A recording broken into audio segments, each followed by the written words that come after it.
प्रिय स्वजनों, जय श्री कृष्णा, जय श्री राधे। गीता ज्ञान महायज्ञ प्रवचन में आप सभी का हार्दिक स्वागत है, आपका हार्दिक अभिनंदन है। प्रथम अध्याय का 40वां श्लोक है। इसमें भगवान से अर्जुन क्या निवेदन कर रहे हैं वह सब चर्चा आइए आप और हम श्रवण करते हैं। भगवान के चरणों में भेंट करके दोनों सेनाओं के बीच में कुरुक्षेत्र में पार्थ अर्जुन ये भगवान वासुदेव से निवेदन करते हैं। कुलक्षये प्रणश्यन्ति कुल धर्मा सनातना धर्मे नष्टे कुलम कृष्णम धर्मो विभत्युत। भगवान से अर्जुन कहते हैं कि हे नारायण, हे परमात्मा, इस महाभारत के युद्ध में वे सब शामिल हो गए हैं जो कुल की परंपराओं को, कुल के नियमों को, कुल के आदर्शों को, कुल के संस्कारों को, कुल के भावों को, स्वभावों को और कुल की संस्कृति को, रीति और नीतियों को जानने वाले हैं। और इस युद्ध में वह सब मारे जाएंगे, उन सब का विनाश होगा, सब नष्ट हो जाएंगे, सब मौत के मुंह में समा जाएंगे।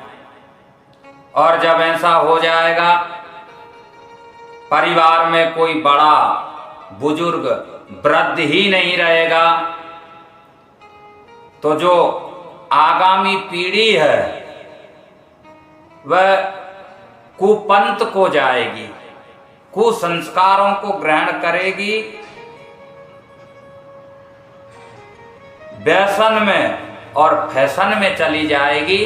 वह क्या जाने कुल की रीतियां, परंपराएं, संस्कार, कुल का धर्म क्या होता है। तो बड़े और बुजुर्ग ना रहेंगे परिवार में, बड़े बुजुर्गों के ना रहने से परिवार एक प्रकार से अधूरा हो जाएगा। बड़ों की छाया छोटों पर होती है, बड़ों का आशीर्वाद बाल बच्चों पर बना रहता है। तब तक ये ग्रस्त रूपी नाव, परिवार रूपी नाव बड़े बड़े तूफानों, बड़े बड़े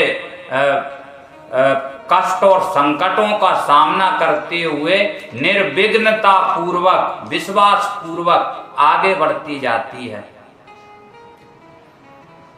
आज बात ये सही है।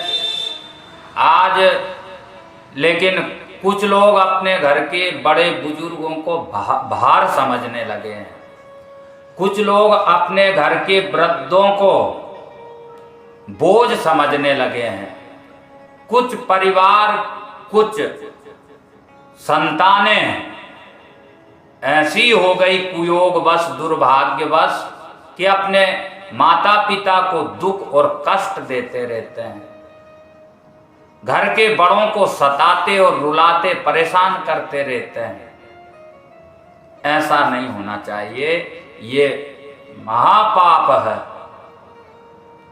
घर के वृद्धों से तो घर की शान है, घर के बुजुर्गों से तो घर की रक्षा है, सुरक्षा है, चौकीदारी है। जिस घर में बड़े बुजुर्ग नहीं रहते हैं वह घर न जाने कब लुट जाए, कब मिट जाए, कब नष्ट हो जाए, कब टूट जाए, कोई कह नहीं सकता है। कोई बचाने वाला और समझाने वाला भी नहीं रहता। तो बड़े बुजुर्गों का घर में होना जरूरी है। अर्जुन भगवान से यही कहते हैं कि घर परिवार में धर्म को जिंदा रखने वाले, परंपराओं को जीवंत रखने वाले, रीतियां, रिवाजों और नियमों का पालन करने वाले और उन पर चलाने वाले, उन मार्गों को बताने वाले घर के बुजुर्ग ही होते हैं। उदाहरण के लिए आप विवाहों में देख सकते हैं, पूजा पाठ में देख सकते हैं। अक्सर विवाहों में जब तक कोई बड़ा वृद्ध बुजुर्ग नहीं रहेगा, शामिल नहीं होगा, तो वो विवाह बड़ा मुश्किल से संपन्न होता है। बड़ी कठिनाई से विवाह, शादी, यज्ञ जैसा कार्य पार किया जा सकना संभव होता है। तो घर में बड़े बुजुर्गों का अनुभव होना चाहिए भाई। घर में घर के बड़े उम्र से, हमसे उम्रदार सदस्यों का सम्मान और आदर होना चाहिए, अन्यथा घर में धर्म नहीं बचेगा, घर में शाश्वतता नहीं रहेगी, सनातन नहीं रहेगा। सनातन धर्म का मतलब क्या है? सनातन तो हम लोग बोलते रहते, इसका भाव और अर्थ क्या है? इसका अर्थ है शाश्वत धर्म, जो सदा शाश्वत है, जो आज भी है, हमसे पहले भी था और हमारे ना रहने के बाद भी रहेगा, वो है सनातन धर्म। ऐसे धर्म में हमारा जन्म हुआ है। तो ये शाश्वत सनातन धर्म हमारे खानदान से, हमारे कुल से नष्ट होने लगता है जब हमारे घर में हमारे घर के बुजुर्ग नहीं रहते हैं। संस्कृति और परंपराओं के जानकार हमारे बड़े बुजुर्ग ही होते हैं। इसलिए घर में बड़ों की बहुत ही जरूरी और परम आवश्यकता है। हमारी वाणी, हमारे व्यवहार से, हमारे कृत्य कर्मों से, कार्यों से हमारे घर के बुजुर्गों को कष्ट नहीं होना चाहिए, उनको पीड़ा और तकलीफ नहीं होना चाहिए। उनके साथ मधुर और आत्मीयता पूर्वक, प्रेम पूर्वक, मिठास से भरा, भाव संवेदनाओं से ओतप्रोत व्यवहार होना चाहिए। घर के वृद्धों का जिस घर में अभाव है, उस घर में जाकर के पूछिए, उस जगह जाकर के देखिए, उस स्थान पर जाकर के लोगों से मिलिए जिस घर में बड़े बुजुर्ग नहीं है, उस घर की हालत क्या है। तो बड़े बुजुर्गों को सम्मान और आदर हम देना सीखे। यही जो है 40वें श्लोक में अर्जुन ने भगवान श्री कृष्ण से निवेदन किया कि ये सब बड़े तो समाप्त हो जाएंगे और इनके साथ ही कुल 6 अर्थात कुल नष्ट हो जाएगा। कुल नष्ट होने से सब लोग भटक जाएंगे, सब लोग पथभ्रष्ट हो जाएंगे, सब संस्कार आचरण विहीन हो जाएंगे। सभ्यता, नर्मता, विनम्रता, शिष्टाचार, सदाचार, धर्म, सत्य, ईमानदारी, समझदारी सब खत्म हो जाएगी। तो ऐसे तो सब बर्बाद हो जाएगा। तो मुझे लगता है कि भगवान ये युद्ध नहीं होना चाहिए, ऐसा भगवान से अर्जुन निवेदन करते हैं। इसी श्लोक से हमको ये विचार कर लेना है कि घर में बड़ों का होना कितना जरूरी है, घर में बुजुर्गों का रहना कितना महत्वपूर्ण है। श्रीमद् भगवत गीता में ये श्लोक है और इसका अर्थ आप बढ़िया से समझिएगा, विचार करिएगा। हो सकता है हम आपको उतना ना समझा पा रहे हो, लेकिन आप स्वयं ही पढ़ करके समझिए। हम अपनी बुद्धि से आपसे यही निवेदन कर रहे हैं कि इस श्लोक के माध्यम से अर्जुन ने भगवान से बड़ों का सम्मान और बड़ों का घर में होना, बड़ों की कितनी जरूरत और बड़े कितने महत्वपूर्ण है घर में होना, ये बताया है।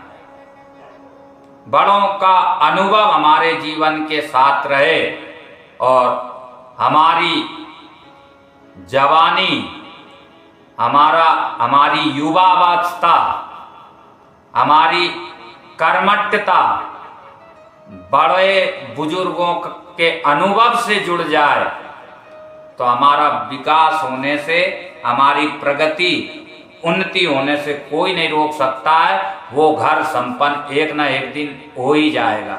उस घर में किसी चीज की, किसी भी वस्तु का, पदार्थ का अभाव नहीं रहेगा।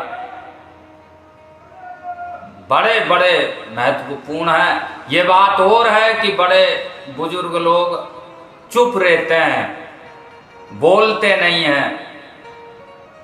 आजकल समय के हिसाब से शांत रहते हैं, कुछ बीच में बोलते नहीं हैं। लेकिन बड़े तो बड़े ही होते हैं, बुजुर्ग तो बुजुर्ग ही होते हैं। इसलिए उनके अनुभव से अपने जीवन का विकास करिए। उन्होंने जो जिया है, जो जी लिए हैं, जो समय बिता दिए हैं, जो आयु बीत गई है, उस किताब को पढ़िए और अपने जीवन का विकास करिए, अपने जीवन की उन्नति और प्रगति करिए। जो बुजुर्गों की बात नहीं मानता है, अपने घर के वृद्धों और बड़ों की बात नहीं सुनता, नहीं समझता है, ना मानता है, वह बाद में रोता है, पछताता है। फिर कहता है कि देखो पिताजी ठीक ही बोल रहे थे, दादाजी ने ठीक ही कहा था, माताजी हमको ठीक ही सुझाव दे रही थी, आज सब बर्बाद हो गया।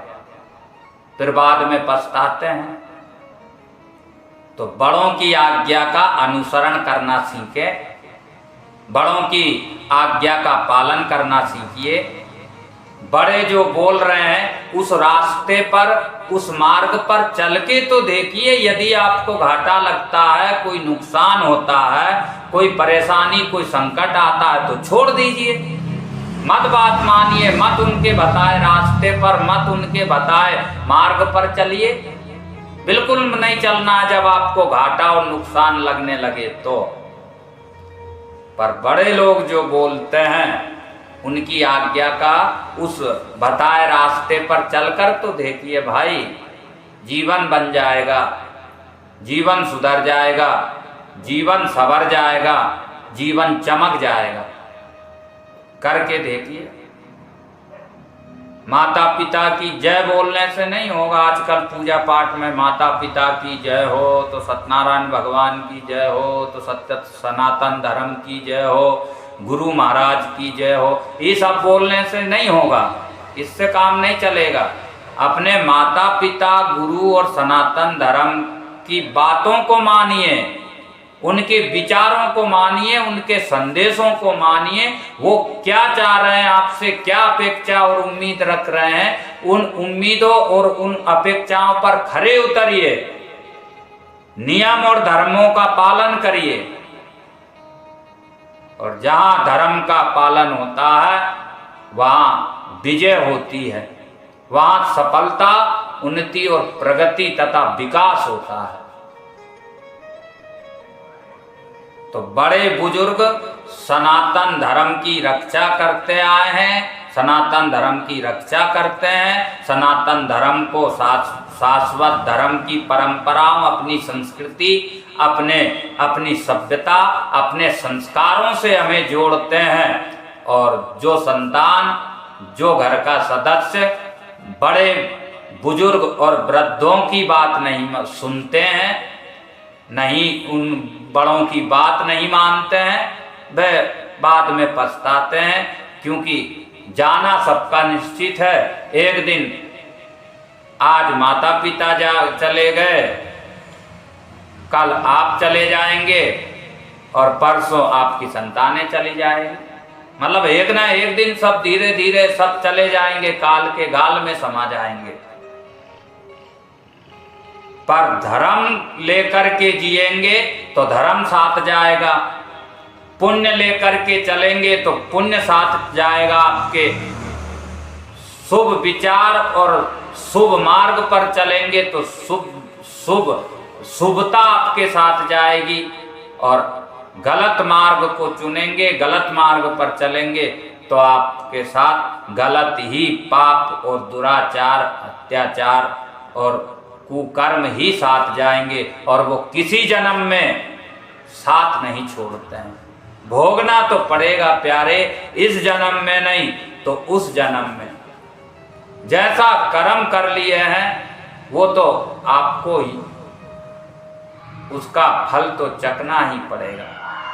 तो भगवान से अर्जुन निवेदन करते हैं कि भगवान बड़े ही नहीं रहेंगे, घर में बुजुर्ग ही नहीं रहेंगे तो परिवार में परंपराएं, परिवार का धर्म नष्ट हो जाएगा। इसलिए, और धर्म नष्ट होने से फिर तो कुछ नहीं बचा है, इसलिए भी धर्म को, अपने बच्चों को धर्म से जोड़िए, अपनी संस्कृति से जोड़िए, अपने संस्कारों से जोड़िए, अपने बच्चों को भगवान से जोड़िए। राम कृष्ण क्या है ये उनको समझाइए, तुलसी में जल दिलवाइए, बड़े बुजुर्गों के पैर छूने का आदेश करिए, उनको नियम बनाइए, क्या खाना चाहिए, क्या त्यागना चाहिए, ये जो है उनको सिखाइए, कैसे बैठना चाहिए, कहाँ उठना चाहिए, किन लोगों की संगत करना चाहिए। ये सब बातों से अनभिज्ञ मत रखिए, उनको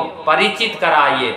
अरे आप बच्चों को कार दीजिए नहीं दीजिए, उनका परिश्रम और मेहनत, भगवान की कृपा रही तो वह एक कार नहीं हजारों कार खरीद लेंगे। आप कब तक कार खरीद के देंगे? आप उनको कार नहीं, संस्कार दीजिए। पूत सपूत तो क्या धन संचय, पूत सपूत तो क्या धन संचय, और पूत कपूत तो क्या धन संचय।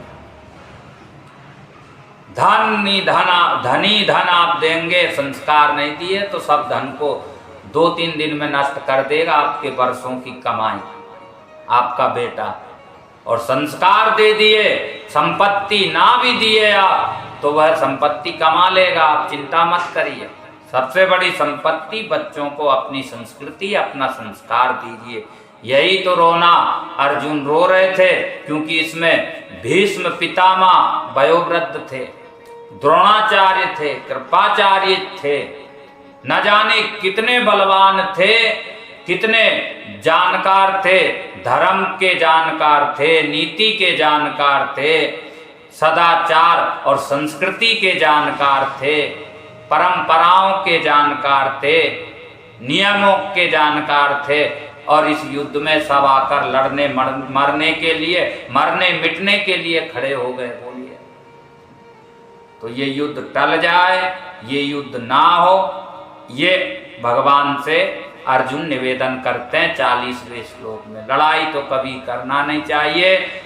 अपने क्रोध पर, अपने आवेश पर, अपने वेग पर संयम रखिए, नियंत्रण रखिए।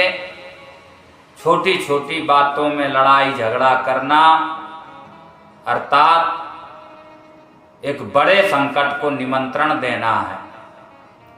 छोटी छोटी बात का बतंगड़ बनाना अर्थात एक बहुत भारी संकट का आप आवाहन कर रहे हैं, आप उसको बुला रहे हैं, फिर वो आ गया तो पूरा घर, पूरा परिवार, पूरा रिश्ता आपका तहस नहस हो जाएगा।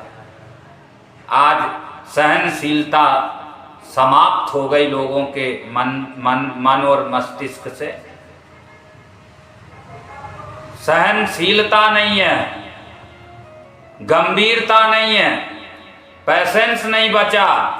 इसलिए आज बात बात में तलाक हो जा रहे हैं, बात बात में घर टूट जा रहे हैं, बात बात में भाई भाई लड़ जा रहे हैं, बात बात में संपत्तियों का और रिश्ते नातों का बंटवारा होने लगा है। बात बात में बंटवारे होने लगे हैं क्योंकि सहनशीलता नहीं है। इसलिए लड़ाई में कुछ नहीं रखा है, प्रतिशोध में कुछ नहीं रखा है, बदला लेने की भावना में कुछ भी नहीं है दम, कुछ भी दम नहीं है मेरे भाई बहन। भगवान का भजन करिए, अपने परिवार से मिलकर के रहिए, परिवार को लेकर के चलिए, मिलजुल करके रहिए और पूर्ण विवेक और ज्ञान से, सूझबूझ और जिम्मेदारी से अपने जीवन रूपी इस यात्रा को अपने को पूर्ण करना है। सदा यहाँ कोई नहीं रहता है, सदा यहाँ कोई नहीं रहेगा। इसलिए फालतू के विवाद और छोटी छोटी बातों में थोड़ी थोड़ी सी भूलें और खामियां और कमियों में बड़े बड़े बुरे फैसले नहीं लेना है। अर्जुन की तरह सूझबूझ से, अर्जुन की तरह समझदारी का परिचय आप दीजिए। अर्जुन ने पूर्ण समझदारी का परिचय दिया और फिर जो आगे होगा वो तो भगवान की इच्छा है, परमात्मा कैसे चलाना चाहते। लेकिन अर्जुन तो पास हो गए, अर्जुन तो योग्य हो गए, अर्जुन तो श्रेष्ठ हो गए ये सब बातें करके। नहीं तो इतने लोगों में किसी ने ये नहीं सोचा कि ये युद्ध नहीं होना चाहिए, हमारा ही भाई भाई है, सब परिवार है, सब मर जाएंगे, लड़ जाएंगे, कट जाएंगे, कुछ नहीं बचेगा, बाद में पछताएंगे। ये अर्जुन ने सोचा और किसी ने नहीं सोचा। तो आप दुर्योधन की तरह नहीं, आप दुर्योधन की तरह मत सोचिए। दुर्योधन तो कहता था कि जानामि धर्मम नाचा प्रवृत्ति और जानामि अधर्मम नाचा निवृत्ति, कि हे गोविंद, हे केशव, मैं जानता हूं कि मैं सही नहीं हूं, मैं धर्म पे नहीं चल रहा हूं, मैं धर्म को भी जानता हूं, लेकिन मेरी विडंबना यह है कि मैं धर्म को मान नहीं सकता, मैं धर्म पर चल नहीं सकता। ऐसे विचार थे दुर्योधन के, इसलिए उसका नाम ही दुर्योधन है। आप अर्जुन की तरह सोचिए, अर्जुन की तरह देखिए, आप अर्जुन की तरह विचार करिए, आप अर्जुन की तरह जीवन जीना शुरू करिए, आप अर्जुन की तरह एकाग्र रहना शुरू करिए। क्या सही है, क्या गलत है, ये सब निर्णय सोच समझ के करना है। आज की चर्चा इतनी ही, शेष आगे। भगवान आपका मंगल करे। आप सभी को जय श्री कृष्णा, जय श्री राधे।